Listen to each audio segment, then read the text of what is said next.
What we saw in Berlin, Germany for SmackDown was Drew McIntyre winning the belt, but what we also saw was Trick Williams in action, Jordana Grace in action, and that kind of brings me to the point here of this week we saw an influx of NXT talent getting called up to the main roster.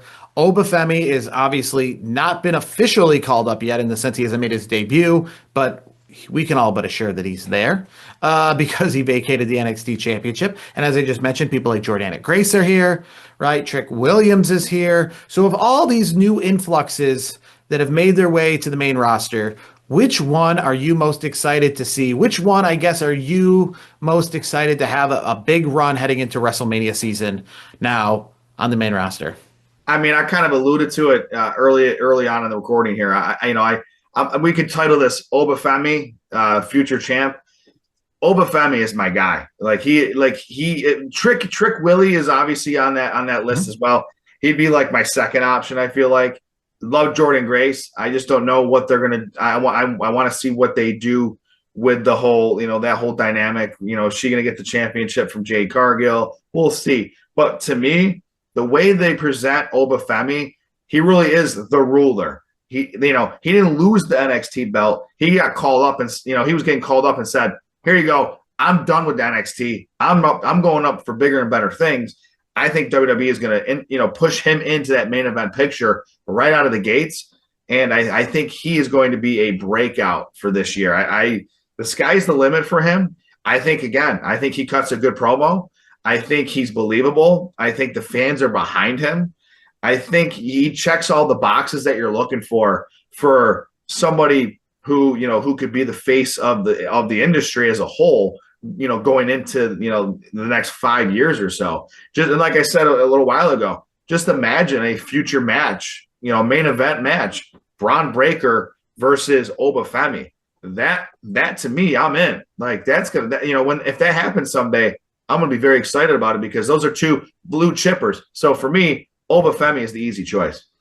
My call-ups over on Raw, he made his debut recently. Javon Evans, he made his essentially official announcement this past week on Monday Night Raw while they were on the air in the international audience during a commercial break, not in the United States. But either way, everyone heard about it. Everybody saw it. The point is he's now officially a member of Raw. I think he's got a chance to, be exciting. I can't wait to see him and maybe, get him in like Penta and kind of some of those matchups. I know obviously like Carmelo Hayes, who is officially, on the main roster. He's been called up for quite a while now. He's exciting over there on SmackDown, and Ilya Dragunov, right? He's also on SmackDown, but Javon Evans. Don't forget Carmelo Hayes was a first round pick in the draft back, way back then. Way back when. So it's funny, like I equate it to football. It's like a first round pick that you expect so much out of right away. It just took him a little bit of time, but he's finally showing why he is a diamond and he's worthy of that first round pick. He had a good end of 2025, and I expect good things in 2026. I can see Javion Evans, maybe picking up that IC belt, sooner than later.